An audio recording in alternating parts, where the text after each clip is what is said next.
Okay, guys, how's everybody doing? Good morning. It's Jared at Davis Distribution here.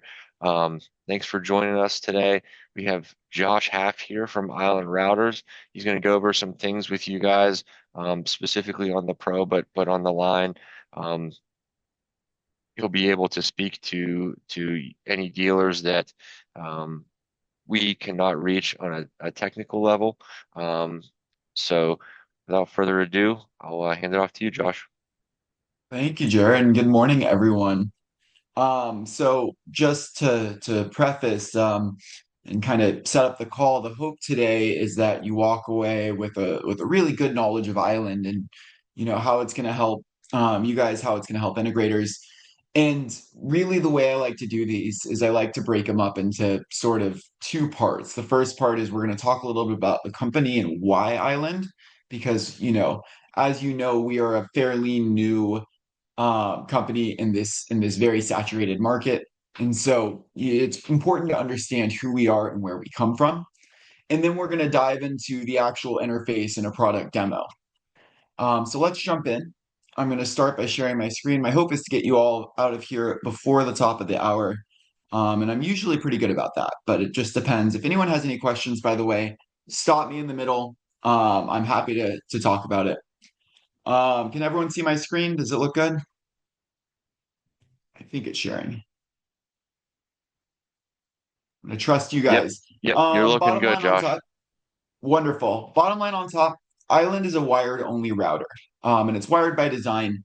And I want you to think back for a second to 2005, 2006 era, when kind of the pinnacle of mobile technology was the BlackBerry. And, everyone who was anybody had a BlackBerry in their pocket because it could do everything at the time. And then sort of out of the blue, some people knew it was coming, but for the majority of consumers, it was out of the blue. Apple comes out with iPhone.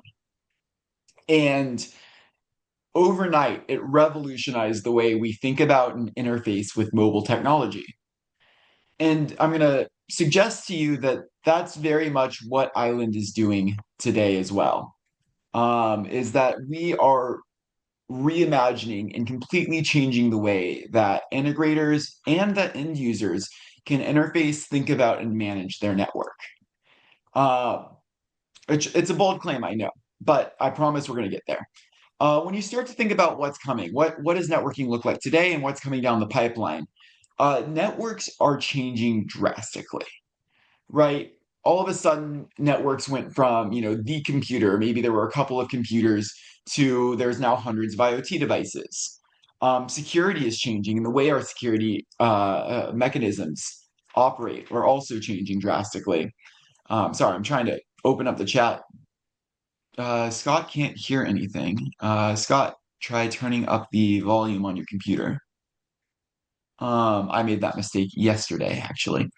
Um, Lots of security threats, especially when we start looking at what's coming down the pipeline in terms of quantum computing and what that's going to do to all of our computing and all of our security in particular.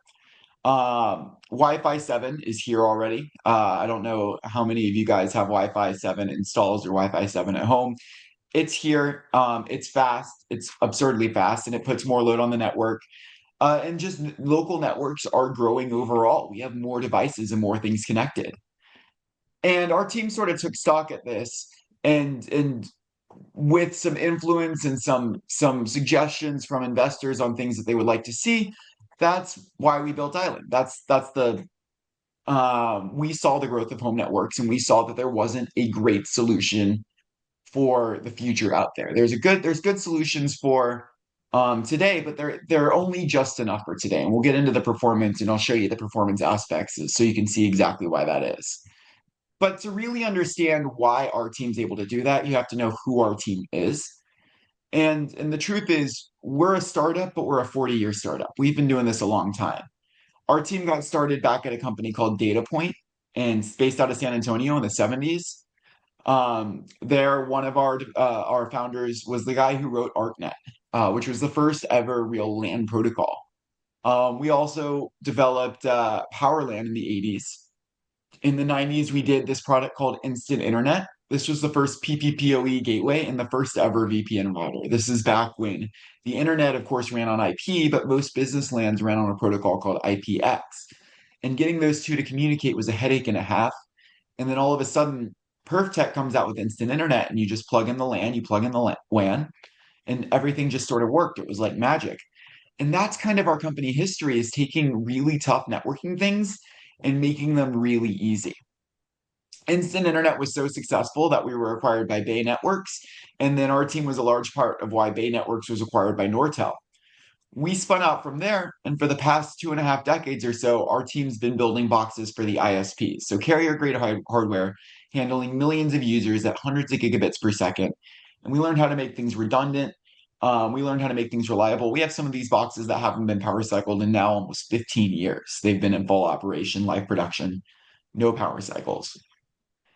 And around 2019 or so, we started to observe this growth of the home network. Suddenly, the home network wasn't just the computer anymore, but it's everyone's got a computer and a phone and a watch and an iPad, and it's the lights, it's the shades, it's the speakers, it's sometimes the dishwasher or the oven, although I haven't been able to quite figure out why they need to be connected to the network.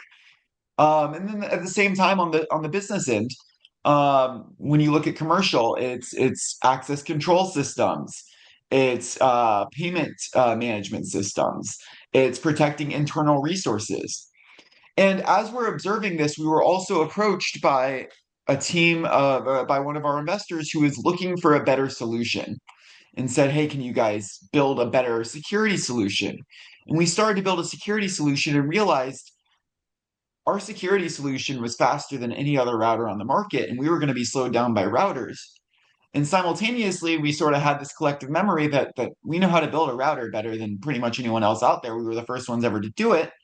So let's take our security solution and let's actually build a router and put our security solution into a router. So the reason I tell you this story is I want you to understand that performance wise, we've blown everyone out of the water. And I'll show you the graphs here in a second. Um, but we set out to be a security device first and foremost. And so when you start thinking about security, when we talk about security, keep that in mind. But why Island? Really, at the bottom line, what makes Island so special? There's really three columns, three pillars to Island. These three right here: performance, security, and simplicity. And the first two, I would tell you, are just sort of table stakes for us. You know, if we didn't have them covered, we wouldn't even be having this conversation right now.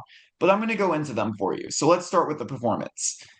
And when we say hyper efficient source code, we're talking about something very specific. We're talking about the packet engine. Now, what's a packet engine and why is it important? Okay, so if you think about the municipal water system, right? You've got a pipe going from down your street, and you've got a main line going, or the main line going down the street, and then a pipe going from the main line to your house, and a water pump, and then pipes throughout your house. The packet engine is like your water pump. So when your end users or your customers, your integrators do a speed test, right? And they go to speed test by Ookla, speedtest.net, and they run speed test, and it tells them they've got, you know, 800 megabits per second. Speed is a misnomer there. That's really bandwidth. That's like the size of the pipe going to their house. But that doesn't determine the pressure at the faucet. What determines the pressure at the faucet is the packet engine or the water pump. And so our packet engine, pretty much every other router on the market, and it doesn't matter what brand it is, they all use the same open source packet engine built into the FreeBSD stack. And instead, we use the packet engine that we developed for the ISPs themselves. The difference is that the one that everyone else uses, it's about 400,000 lines of code. Ours is about 40,000. So iteratively, we can just go through it a lot faster. But it's also much more efficient code. So again, when you think about that water system, if you've got a big pipe going to your house, but a teeny tiny water pump, you're like trying to get, a fire hose through a garden hose. It's just not going to work. Yeah, you might have all of that bandwidth, and maybe even when you run a speed test, because they're using really large packets to do that speed test, it might show you that number. But when you got your network under load, you're not actually going to get that because the packet engine that's put in those other devices is just not up to today's standards. It's the same one they've been using for years. And performance wise, you actually see this difference. And I'll show you. We use this device. This is a Keysight Perfect Storm 1. It just lets us inject packets. It's a very robust test bench. And specifically, we do these tests with small packets because small packets are harder to handle. You have to process them much quicker. And I'll show you the results. These are, by the way, a little bit old test results. You guys might have gotten an email a week ago with the first round of results from our latest tests. My slideshow hasn't been updated yet, but you're going to get a few more emails with even more up-to-date test results. And so if you think this is impressive, wait till you see the new ones. But here's packet processing. Here's specifically packets per second. Now, I won't tell you who these brands are. You'll find out with the next round. But I'm certain you can guess who they are. So here's brand new. We tried to push 1.4 million packets per second through, and it went unstable at 300,000 packets per second. Couldn't do any more. And by the way, this is on brand new. We didn't have any of their other features enabled. There was no VPNs, there was no VLANs, nothing like that. Same thing with brand S. I'm certain you can figure out who they are, but it's up to you to determine. We tried to push 1.4 million packets through, and their whole UI locked up at 200,000. Again, nothing extra enabled, just acting as a router. And they didn't go unstable, but their UI froze up. We couldn't do anything. And then conversely, here's Island. And I haven't mentioned it up until now. I hope you would know at this point, but we have two models. We have Island, which is our single gig unit. It's round, it's white, it's often mistaken for an air purifier. It's very aesthetically pleasing. Although if you like the aesthetic of a nice rack, that one might not be for you. We also have Island Pro, which is the rack mount is multi-gig and up to 10 gig, has SFP ports, SFP plus, I mean. So this test right here is just with Island, the little round white one. And this is, again, an old test result. We tried to push 1.4 million packets per second, and Island held stable at 1.2 million. And actually today, Island, the little round white one, does 2 million packets per second, and Island Pro does 14 million packets per second. Same thing on connections per second. Now, why are connections per second important? Well, packets are the little pieces of information that are being carried to your network, but they're being carried over connections. And every time you connect to a website, you open multiple connections. So if you think about loading weather.com, it's not just, it doesn't all load at once. You get the header, and then separately the main body is loaded, and then separately the radar is loaded, and separately like 3 or 4 different advertisements are loaded. Those are all using different connections. And when your network's under load, when you have a lot of users on the network, or you have a lot of devices, you need to be able to handle a lot of connections. And so again, here's brand new. We tried to push 150,000 connections per second. Clearly, that was the wrong number. They averaged around 20,000 connections per second is what they could handle. So brand S, we said, well, maybe they can do 20,000 as well. They actually peaked at 15,000 connections per second. And then again, old test result, this is with Island, the little round white one. We tried to do 150,000 connections per second, and we got 140,000 out of it. And I think now we're doing 160,000 connections per second on Island. So all this to say, performance-wise, Island is 4 to 10 times faster than pretty much any other router on the market. And Island Pro is 7 times faster than Island on average, just looking at packet processing results. Connections per second, it's even faster. So performance, just table stakes. Column number 2, pillar number 2, security. Again, we consider this table stakes. What's important in security? Industry standard is stateful firewall, layer 7 threat protection. We've got that. Or layer 7 packet inspection. We've got that industry standard. What do we do on top of that? That's what really matters. Okay, number 1, we've got WireGuard built in. So VPN is baked in there. So local access remotely, if you configure it, very easy to do, takes just a couple of seconds. But then we go into the architecture. One of the things we've done is we've made our architecture internally very modular on a software level as well, meaning that if, for example, there was ever a vulnerability in, let's say, our content filtering engine, that can't propagate over to our packet engine and vice versa. On top of that, when you think about firewalls, Oftentimes you hear vulnerability and patch and vulnerability and patch. And effectively, what they're doing is they're just adding more layers into their code or more lines into their code to to mitigate whatever new vulnerability crops up. Does it work? Yes, but it slows the whole system down. Instead, we try to rebuild our firewall whenever we can to try and make it as efficient as possible. Now, on top of all that, and the thing that really is going to make a huge difference for you guys, particularly for people with commercial clients and for your end users, your residential end users, is our island protection. Island protection is effectively going to block any sort of malicious site before you even get there. Right. So what happens is, let's say you get an email, your end user gets an email. The whole idea behind this, by the way, is who's the biggest threat to your network? It's not some guy on the internet, it's your end users. It's the people using the network, right? Because your firewall is only as good as the people not letting things into it or bringing things into it. But we all know about phishing emails. We all know about malware. What Island Protection is going to do, let's say your end user gets a phishing email or an email with a link that's connected to like a spyware website or a botnet, and they click that link. Island's actually going to stop that connection before it ever leaves the network. Now, how do we do that? We employ a company called Webroot. Webroot, they go out, they classify and categorize the entire internet. And we're not the only router company that employs Webroot for content filtering. Now, I do believe we're one of the only ones out there who uses it in this particular manner for extra security. But where we differentiate ourselves in our use of Webroot is every other company, they have an agreement with Webroot where effectively, if let's say, I click a link on my computer sends it to the router sends it to the DNS server, the DNS server, resolves it, gives me an IP address, and then the router sends that IP to Webroot. Webroot checks the IP address, and Webroot comes back and says, here's how that IP is classified. And then the router decides whether or not to let that traffic go through. But think about all that additional latency going to Webroot back and forth. Instead, what we do is we actually cache the Webroot lists on the island, every island unit. And every time we get an update from Webroot, which is sometimes as often as multiple times an hour, we push the most updated lists out to every island. So what does that process look like? You still can't avoid the DNS server. That's just a part of how the internet works. But then the DNS server resolves it, sends it back to the router, and Island can do the check right there at wire speed. We're reducing latency.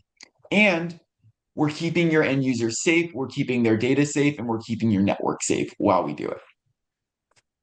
So my hope is at this point you agree with me. Security, we've got everyone blown out of the water. Performance, nobody comes close. Where we really shine and where we're going to make a massive difference for you guys and for your end users is simplicity, is how easy we make it. Whether that's on the install, if you're doing a network takeover, we make those really easy. Whether it's network management, whether it's troubleshooting and sort of identifying where is your bandwidth going, or even support. And we'll talk about that in just a second. But I want to start by and I'm going to skip through a couple of slides here. Josh? Start by just making sure everyone's familiar with our two models. Was there a question? Yeah, Josh, this is Jared. Hey, sorry to interrupt. I just want to make sure that everybody on the call knows if you have a question along the way, feel free to speak up and ask that. We definitely welcome that. By all means. Thanks, Josh.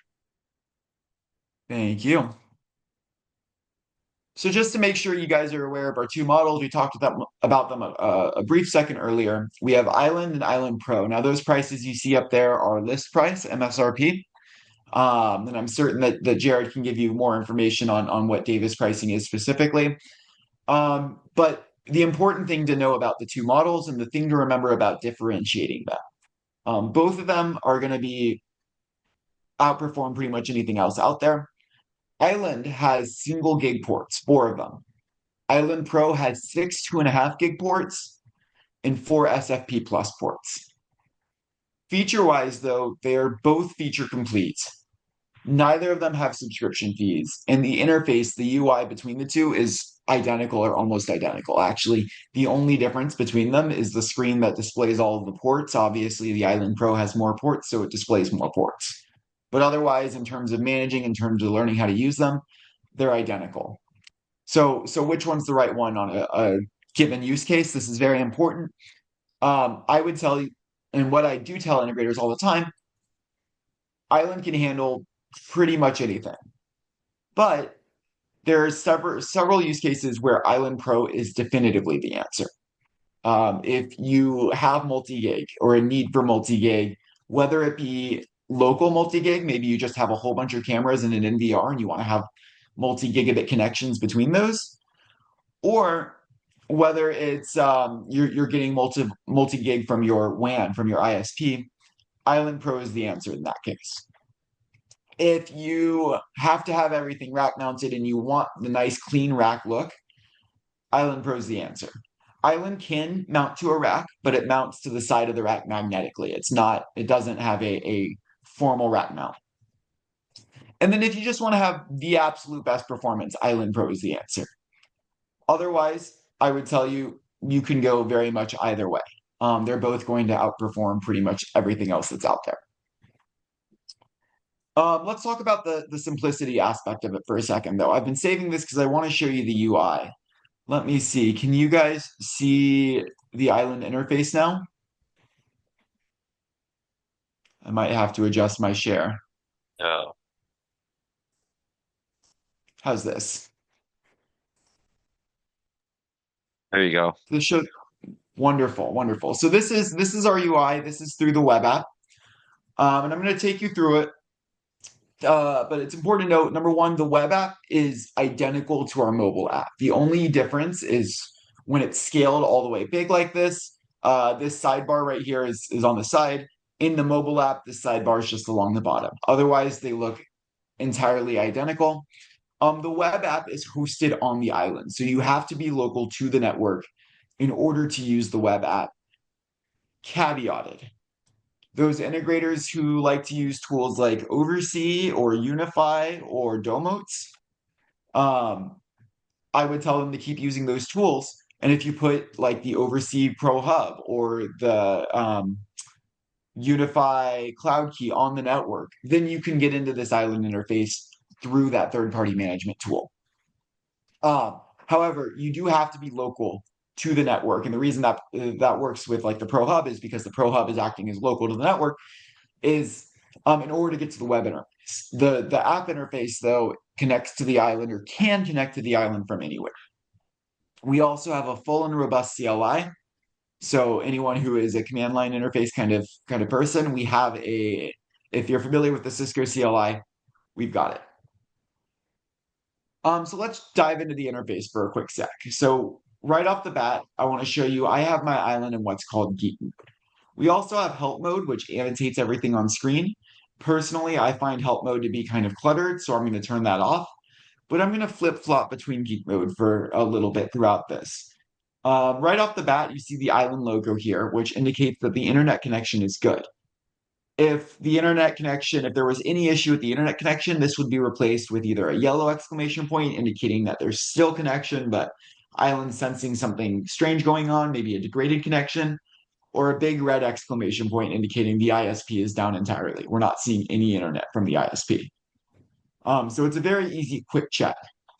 You also see this second by second snapshot of my actual bandwidth usage. This isn't a speed test. This is how much am I actually using at this given second. And the reason you see that is because I have my island in peak mode right now. You'll see that the interface changes quite significantly as we move in and out of peak mode. Across the center, we see devices, users, and groups. The same thing is on this left sidebar. Effectively, the way to think about those is what's online, who's online, and then what are they doing. So let's start with devices. And devices is anything on your network. Anything that you've connected is a device, right? It has a MAC address, it has an IP address. And on the device screen, you can see a snapshot of your most active devices over the last 10 minutes, sorted by activity. We can expand that list as needed. We also see our most active devices over the last 24 hours. I'm actually going to refresh this page because I left it open overnight, so it's behaving a little weird. Give it just a sec. There we go. So our most active devices over the last 24 hours. Of course, we can hide some if we want to drill in a little bit deeper. And then we've got at the top, we've got our number of devices, how many of them are new, and how many of them are online. Let's drill into one device. Let's start by going to the device list. And here you can see the details for each device and a list of all devices. We can just see the online devices or just the offline ones, just devices we haven't identified yet. Um, and we can sort them as well. So right now they're sorted by name, but I can sort them by when were they first seen on the network. And you see it highlights that information for me. Or what's its IP address or what's its MAC address is probably more useful when you're setting up an island or setting up a network. You can sort by MAC address and quickly find the MAC address of the device you're looking at. In this device screen, this device list, this is what it looks like in Geek. But I've mentioned that Island is changing a little bit of the way we think about how we manage networks. We're going to get into the parental controls here in just a second. So this interface is end user facing. And with end users, we tell them to keep geek mode turned off. This is what it looks like for an end user. It's very easy. You just see a list of devices. They're color coded. They can color code them as they want. Let's drill into one. And specifically, let's drill into my work laptop that I'm talking with you guys on right now. Here we can see where how active this device has been by day, where it's been going over the past 24 hours, by category, subcategory, or even down to the individual host names this device has been accessing. We can even see if anything's being blocked by the device. Here's our live view as well. We can see it's assigned to myself as a user into my productivity group. And then I have two filters on it. One umbrella, which is inherited from all devices, and my work focus filter, which is being applied to this laptop. And more on that in just a second. With one tap, I could pause this device, effectively cut it off the network, no more internet. I can also schedule events or assign this device to VPNs. So at the router level, I can say this device gets to access this particular VPN. Looking down at the details, I see when it was first seen, I see its MAC address and manufacturer, I see its IP address, both IPv4 and IPv6, its host name, and I can put it in incognito mode, meaning I would hide all of this. I can also alias the device. So, let's say sometimes I use it while it's on Wi-Fi and sometimes I use it wired. And those are two different MAC addresses because they're two different network cards. I can tell my network that all those MAC addresses are the same device. Looking at events, I can say, let's schedule an event. Maybe I want to pause this device from 11 p.m. to 7 a.m. And I want to do it Monday through Friday. I can very easily do that. Just create the event. I can get notified either before the event starts or after the event ends. I can have it set to repeat as much as I want. But it's not just pausing the device I can schedule. I can also schedule filters. And I can create a custom filter and then schedule when that's applied, meaning that I can create a filter that blocks every website except for my kids' school websites, right? And apply that from basically when they get home to 7 p.m. to dinner time. So anytime before dinner is homework time. Or I could make it so that certain times of day, certain websites are inaccessible. If anyone's got a kid who's really into Roblox and they want to block Roblox during the week, it's very easy to set that up. Or maybe it's a personal device that you use for work. Now you can schedule it so that your personal device is your personal device and uses your network as normal, except during work hours, it uses the company VPN. And I'll show you an example of where I have this set up is this work focus filter is actually on a schedule.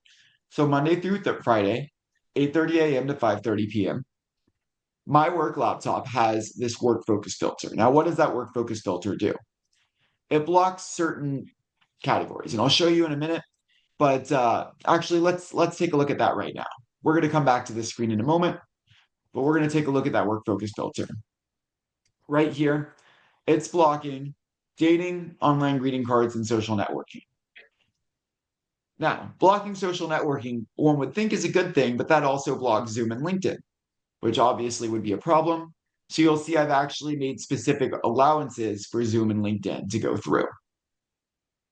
Now, let's take a look at what the actual effect of that is. If I go back to my work laptop and we're going to go into the live view, I'm going to try and open Facebook and it doesn't load. No typo, but it doesn't load. And we actually see back here in the live view, this orange dot pops up indicating that Island blocked something. We can go in and we can see, okay, well, what was blocked? Social networking, facebook.com. But I can still get to LinkedIn, no problem. LinkedIn's a slow site to load, but it comes up. Now, this is with geek mode off. So this is again just the sort of parental control side of things. How if you or if your integrators choose to share management with their end users, this is what the end user would see. However, with geek mode on, it gets a lot more exciting. Yeah, we've still got this the control for incognito. Now we see which interface this is on though. We see where is this plugged in. We see the operating system and some additional details to try and help us identify the device.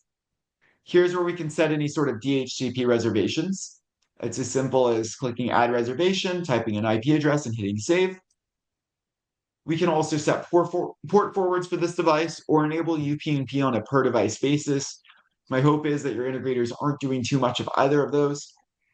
And then these two features right here. These are huge. First off is preferred internet. So we have lots of integrators out there who are seeing dual WAN or multi-WAN scenarios. For anyone unfamiliar with the terminology, dual WAN or multi-WAN just means having multiple ISPs so that if one goes down, you still are connected to the internet. Not only do we support dual or multi-WAN, theoretically with an Island Pro, you could have up to 9 different ISPs. Good luck finding somewhere in the country that has 9 different options. But we also let you on a per device, per user, or per group basis specify a preferred internet. So you can have a primary internet for the whole network and a backup internet for the whole network, but then you can specify by device. Now, why is that important? Well, maybe you've got something like Google at home and then you have Starlink for backup, right? And it's all well and good.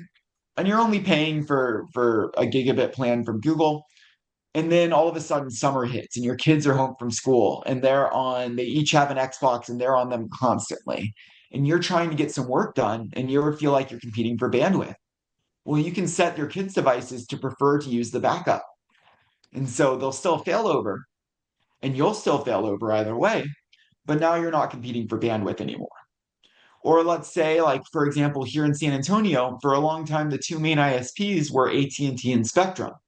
Now, Spectrum generally had a better internet plan, but AT&T often bundled internet in with their cable anyways, and they had the better cable plan. So we see a lot of people who have both Spectrum and AT&T, but the AT&T cable box has to use the AT&T internet. So now what we're able to do with Island is set Spectrum, the better internet plan, as their primary, set AT&T as their backup so they have the failover, but then specify that their cable box uses the AT&T so they can still get cable. And they've got, instead of having two separate services that are completely separate, they've bonded them. They have a layer of redundancy. They have failover now, and everything still works. The other one to touch on here is this authorized networks thing. And this is huge. Network segmentation is very, very important in terms of keeping devices isolated from one another and keeping devices that are potentially more easily, oftentimes IoT devices or devices that are more exposed, keeping them away from devices that have important personal data. And so, in that interest, every single port on Island is isolated from one another. They're all routed ports, and I cannot harp on this enough. They do not communicate port to port. If you plug in your PC into port 1 and your printer into port 2, you are not going to be able to print to that printer from your PC because they are separate networks. However, with authorized networks on a per device, per user, or per group basis, we can allow devices to communicate one way from port to port. So here we've got, these are all my ports on my island, as well as my current VLANs right now. I'm still in the process of redoing my network. And so I've got a lot more going on than I necessarily need at the moment, but it's just because it's all living in very specific spots until I put it all back where it goes.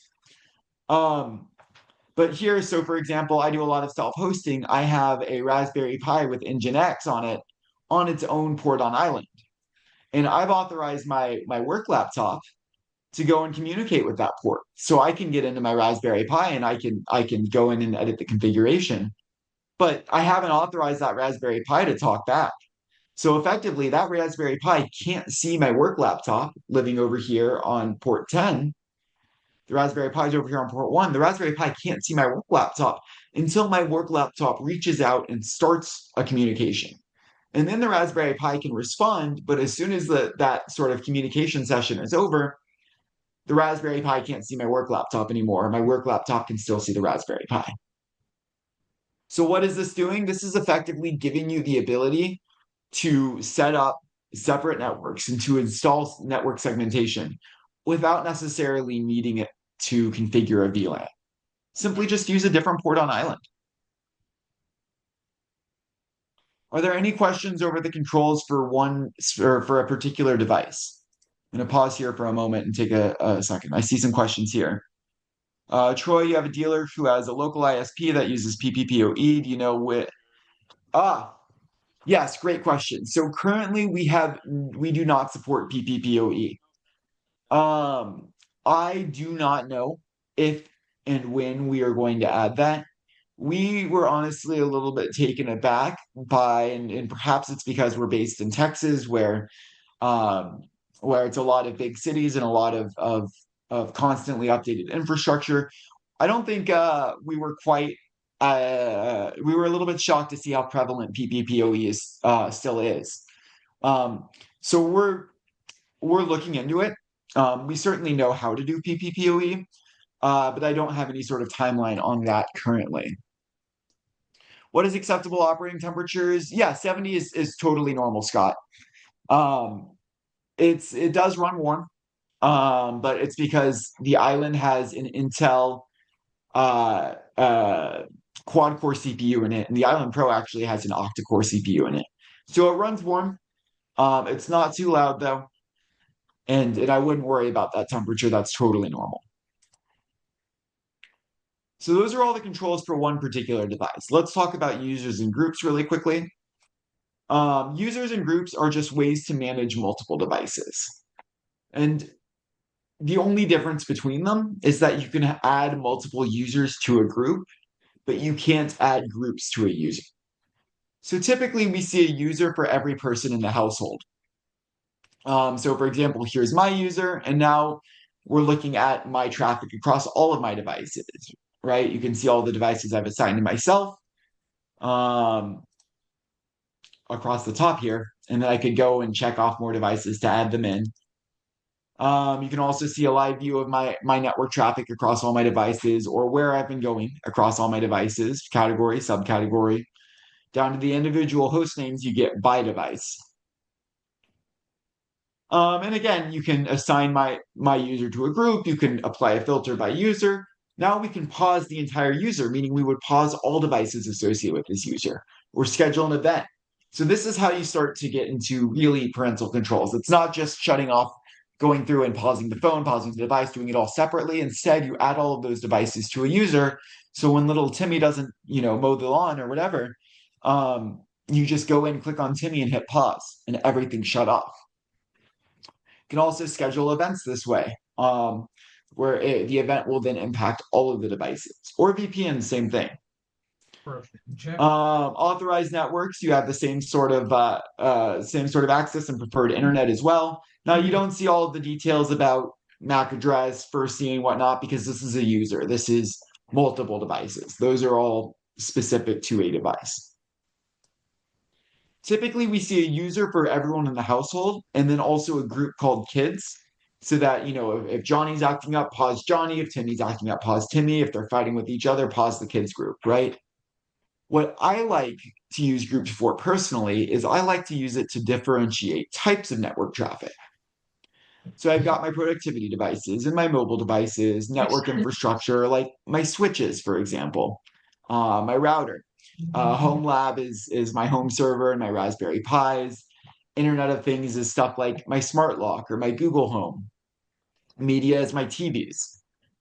And with this, I'm able to very quickly visualize, what is eating up all my bandwidth. But then also, I spend, and you don't see the group yet because I have not, I just moved across the country. I have not yet unpacked all of my gaming stuff. Um, but I typically spend all of my money on my gaming stuff, not really on my Internet of Things stuff. And so my IoT stuff tends to be not high quality, sort of the stuff that you buy on Amazon Prime Day and you can't pronounce its name. So I'm always a little bit worried about the security with the IoT devices. What have I done? First of all, I've isolated all of my IoT stuff on a VLAN. But then the other thing I can do is I can go in here, and I'm certain you've seen this flag up here at the top corner. It's on every screen. This is our notifications flag. And if I hit the settings, I can adjust notifications. And what I'll actually do, and I realize I haven't set this up since moving, is I'm going to say if this entire group exceeds maybe, oh, what is that? That's 100,000 bytes. That's what, a kilobyte? Let's make it a gigabyte. Um, if this entire group exceeds a gigabyte in a day, I will get a notification. And I set this flag to red, meaning that I'll get a push notification. Green flag means that Island is just logging it. That's why you see all of the green flags right here. But if it's a red flag, like I just set, Island's actually going to send a push notification to my phone. So then what happens? Well, if someone were to hack into one of my IoT devices, presumably they'd use a good amount of bandwidth. I would get a notification. I can come in here and say, okay, well, what's using all of this bandwidth? If it's my Ring doorbell, I'm not too worried. Maybe, I've just had a lot of people come to my door today. But if it's the smart plug whose name I can't pronounce that I got for $9.99 on Amazon Prime Day and used an app I didn't really trust to set up, then I'm a little bit worried. And I've got that notification. I can go in here, I can see which device it is, and then I can go and I can pause that device even when I'm not home. Um, Question from Bill: does the router deal with Sonos Storm? Does it work well with managed switches? I don't know Sonos well enough to know Sonos Storm particularly. I know we have lots of Sonos installs where Island is managing the network and then Sonos is being used as a control system. We work just fine with managed switches. If there's a more specific question in there, please ask it. I will do my very best to answer, and if I don't have a good answer, I will find out and I will get back to you. So by the way, this notifications, the reason I got to set notifications for my Internet of Things group is because I clicked the flag when I was in the Internet of Things. If I go back to the groups page and I click the flag, now I'm setting up notifications for all groups. So if I were to set the volume notification here, anytime any group exceeded that bandwidth, I would get the push notification. Or if I do it from here, anytime any user exceeds that bandwidth, I would get the push notification.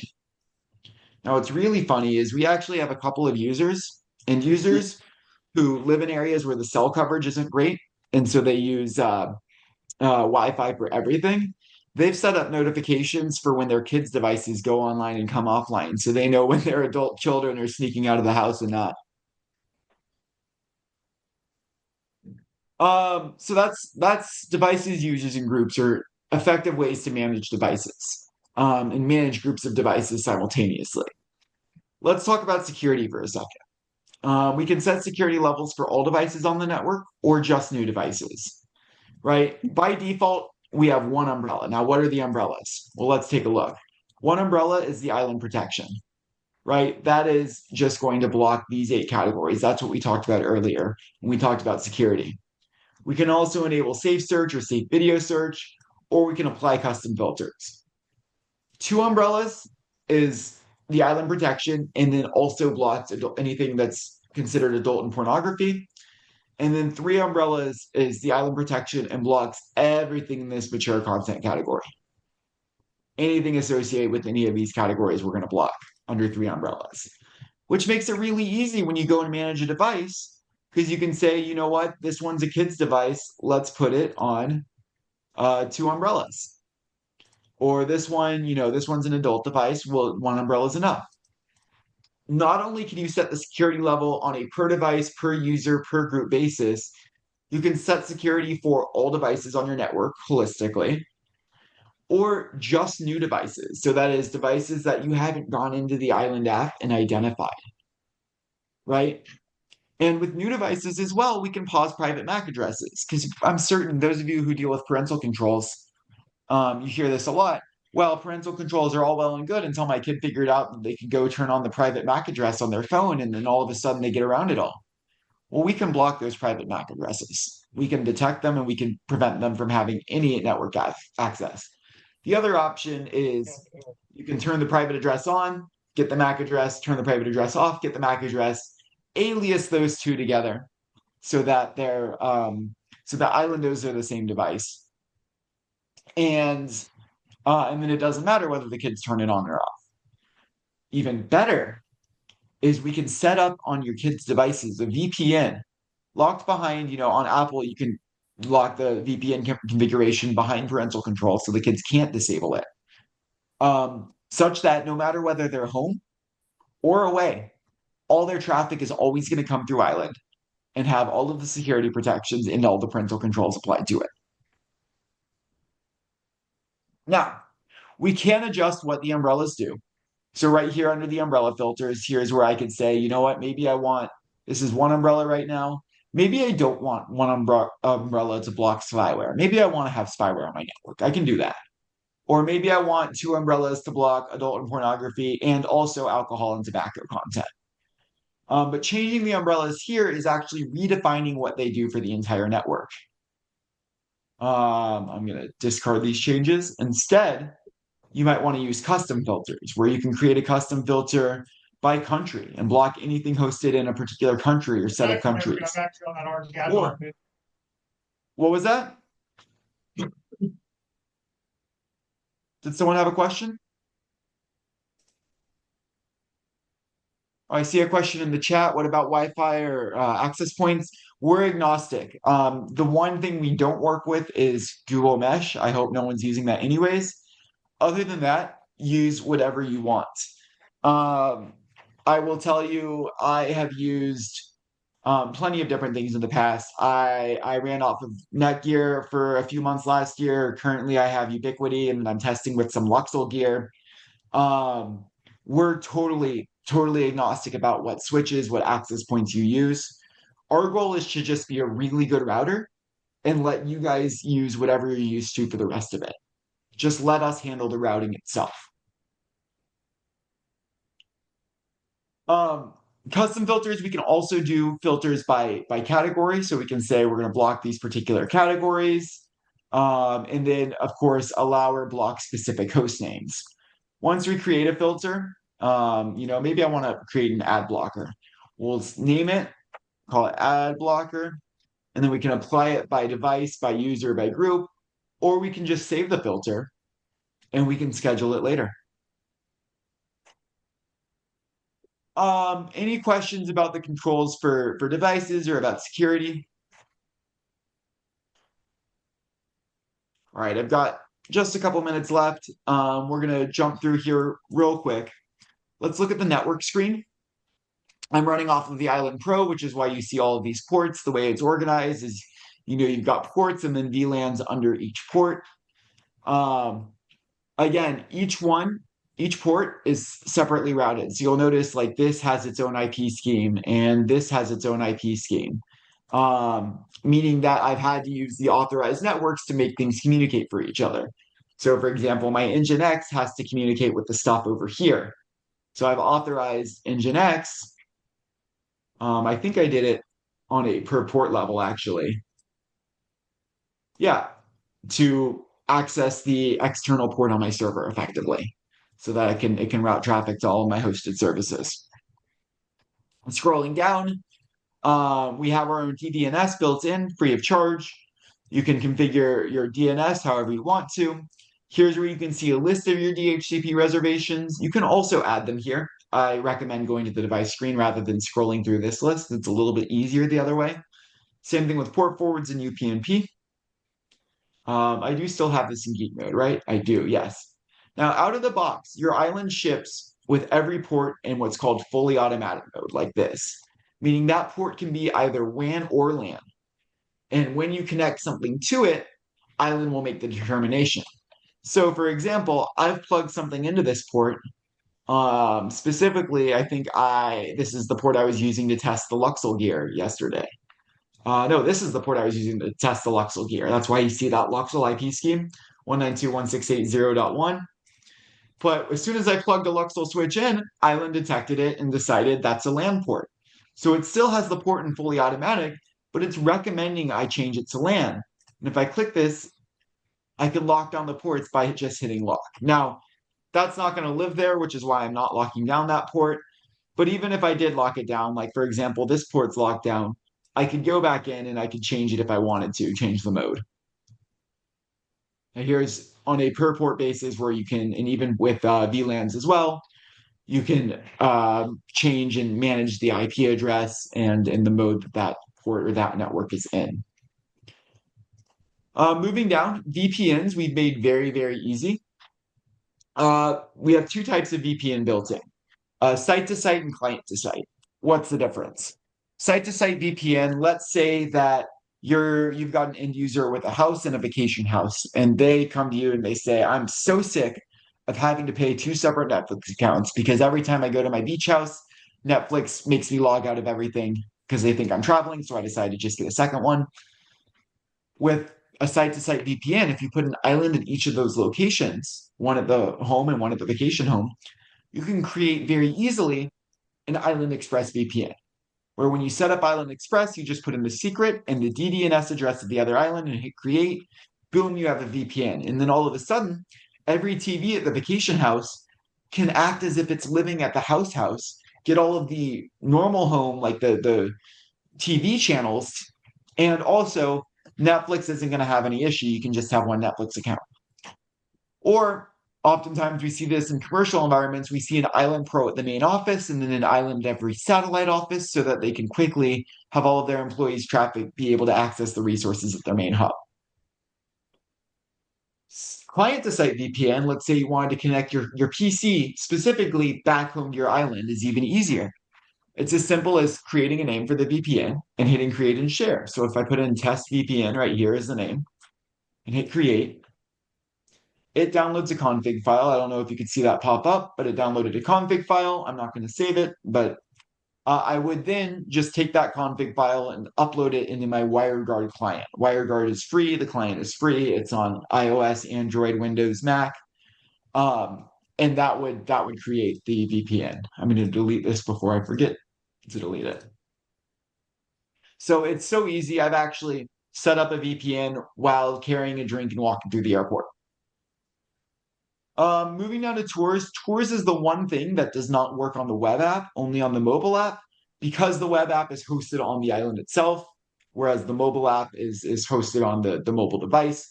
But effectively in the mobile app, any island that you've set up, you would see a list of them here, and you could quickly click on whichever one you wanted to manage at that given moment. Views is just cosmetic. Shield your eyes, it's going to get bright. But we can just change and turn on, turn off help mode, geek mode. But then down here on about, there's a couple of things I want to touch on. First of all, remote access. By default, remote access is turned off. Remote access must be enabled in order to access Island from outside the network via the mobile app. Now, if you've got a Unify Cloud Key or a Oversea Pro Hub on the network, and you want to access the island through Oversea, through Unify, you can do that without having remote access enabled. But if you want to have app access to your island while you're not local to the network, you have to have remote access turned on. And then the other thing I want to talk about here is this allow support. I'm certain everyone's got a support horror story, if not several support horror stories. For me, I had a time where I called in, and I'm not inexperienced when it comes to networking, but I called a networking company for some support. I got a guy in Indonesia. We chatted for about 2 hours. He wasn't able to solve my problem. He said, I'm going to escalate this to our engineers. We'll get you a response in 1 to 3 business days. 4 days later, I hadn't heard back. I returned the piece of gear I got. I heard back from them 2 days after that. I won't tell you who they are. I'm hoping it was a bad experience on my part. But I think everyone has a support horror story. My promise to you is if you're ever out in the field and you're struggling with your island, your first call is to me. And if I don't know the answer, you better believe I know the people who do know the answer. And what I'm going to have you do is I'm going to have you turn on this allow support, and I'm going to have you give me the last 6 digits of this serial number right now. And what that's going to do is when I get one of our support engineers on the line, as long as this allow support is on, they're going to be able to backdoor into the island, troubleshoot with you in real time, help you fix your configuration, maybe identify even some other issues on your network and help you fix them. And then as soon as you turn this allow support back off, we're locked back out. But our support is very much live and very much real time. I would challenge you to find a dealer out there who is engaged with our support and has not come away astounded by how effective we are, because support is something we really pride ourselves on. What APs do we not support? The only one that we don't support currently is Google Mesh, because they do not support working with any router. They have to be their own router. Upkeep, last thing to touch on here. We have some sort of auto cleanup. So, if you, let's say you throw a party, a whole bunch of people come over, connect to your Wi-Fi. You don't want Island to have to remember all of his devices. You don't want to scroll through all of his devices. You can set it to forget devices after a certain amount of time if it hasn't seen them, or if you haven't identified them. You can schedule auto updates or disable them. By default, Island will automatically check for an update at 3 a.m. local time every day of the week. And then you can back up and restore Island. So, oftentimes we're seeing dealers use this in a way where they configure one island the way that they're going to configure all of them. And they back that up. And then every time they go to do an island, they just restore the brand new island to the backup of that template. Does anyone have any questions so far? Any plans to add custom DNS option to the DHCP function? What are you looking for there, Scott? I mean, are you looking for local DNS entries so that you can type in Unify and it goes to 172.24.24.2 port 8443? Are you looking for the ability to just simply pass the DNS server to a different device on the network? Um, if it's local DNS entries, I can't tell you that there are any plans to do that, but I can tell you that it has been suggested and that I am heavily pushing for it. Okay, local DNS to point to domain controllers. No plans as of yet, but I have been heavily pushing for that. And because you bring it up, that'll be another point I can take to our dev team and say, hey, this would be really helpful, and integrators are asking for that.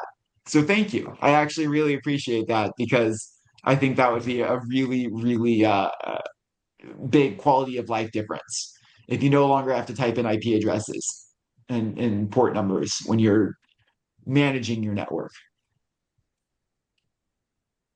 One last thing I wanted to touch on in terms of ease of use is not just the interface itself, but I briefly talked about it as a smart swap. And what does smart swap look like? Well, this is specifically for network takeovers. And those of you who like to do network takeovers, or who maybe hate to do network takeovers, but do them because you gotta. Anytime you do a network takeover, typically, and I often ask people, well, how long does it take? Sometimes I hear as little as 30 minutes. Sometimes I hear it's a 2-day process. Effectively, you got to go through and you got to figure out the IP address and the MAC address of every device on the network. You got to figure out the port forwards. You got to figure out any DHCP reservations.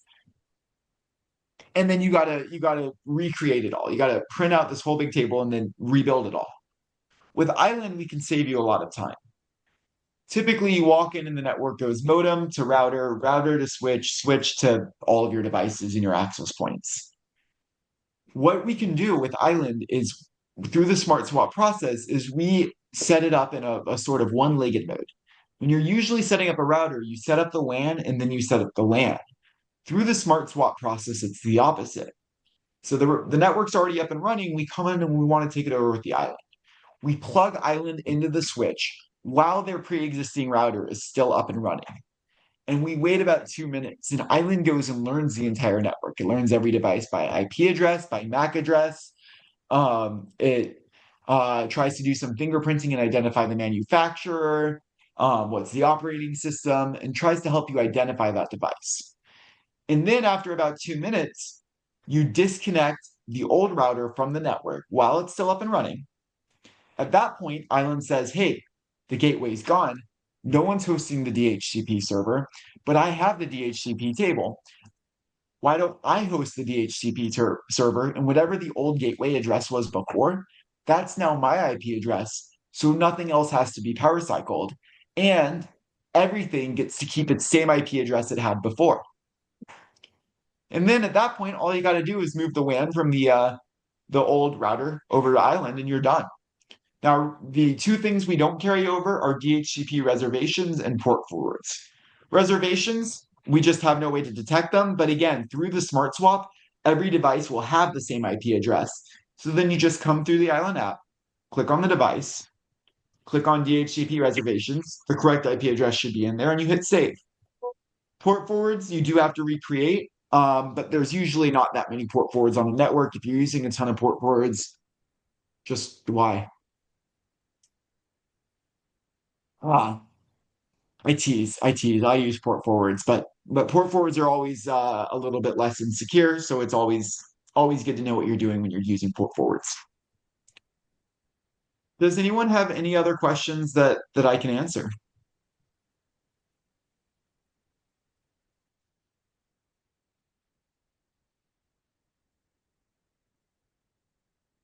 Let me give anyone a second to type. Is there a way to open the web interface remotely? Great question, Scott. Um, Not while you are not local to the network. The web interface is hosted locally on the island. So you have to be able to get local to the network in order to access the web interface. Now, that being said, what our really smart integrators do is they have an island at their office and they've set up um, Island Express VPN on their office island. So every single time they go and install a new island, it takes about an additional 10 seconds on the install to set up a VPN back to the office. And then they're able to VPN over from whenever they're at their office, they're able to VPN into that network and access the web interface. Alternatively, if you put the Oversea Pro Hub or the Unify Cloud Key or the Domotz collector on the network, then through those platforms, you're able to access Island through the proxy browser or the remote connect function. Otherwise, just normally through the internet, or I guess the other option is you can set up a client to site VPN. So it's as simple as creating a VPN on the island when you first install it, saving that config file. So if you ever need to VPN back in, then you can get to the web interface because you will be local to the network.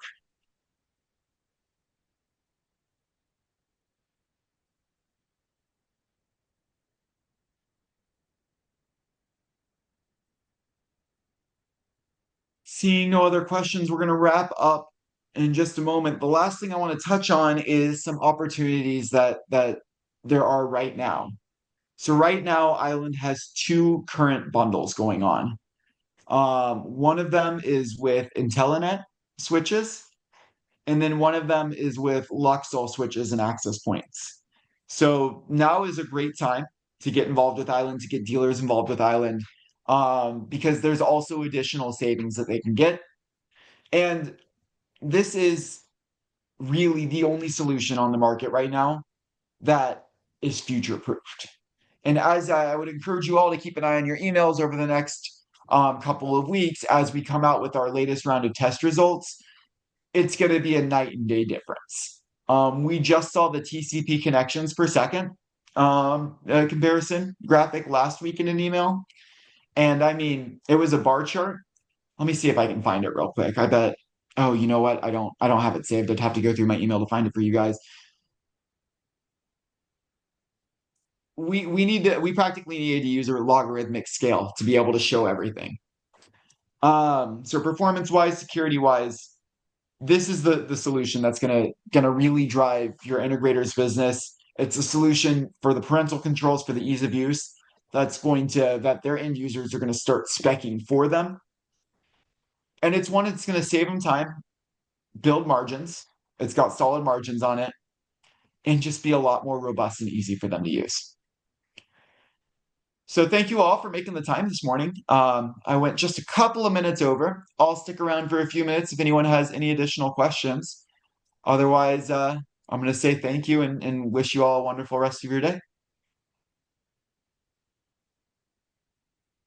Yeah, awesome, Josh. I mean, thank you. You always knock it out of the park. Obviously, guys, the guys at Island have a deep knowledge base.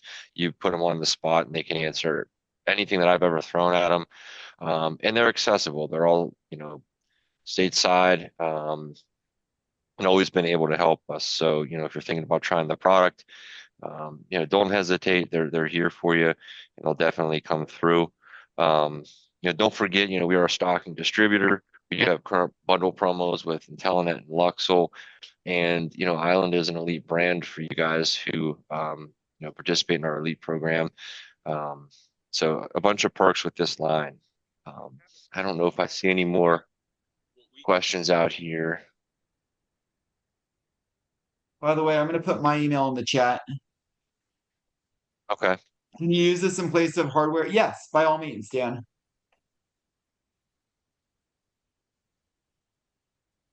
There's my email in the chat. It's just josh@islandrouter.com. Please feel free to email me if you want to go through this again. If you want me to take the rest of your team through this, I'm more than happy to. Um, I just want to get some islands in you guys' hands, get you start using them because I know you're going to love them. Yep. Thanks, Josh. And again, reach out to your Davis rep if you have any questions afterward, especially on the job site when you're doing a quote. Sometimes when you're doing a quote, things pop up and you think of them at different times. But reach out. Thanks a bunch, Josh. Thanks for everyone who attended. And hope everyone has a great day. Talk to you guys soon. Thank you so much.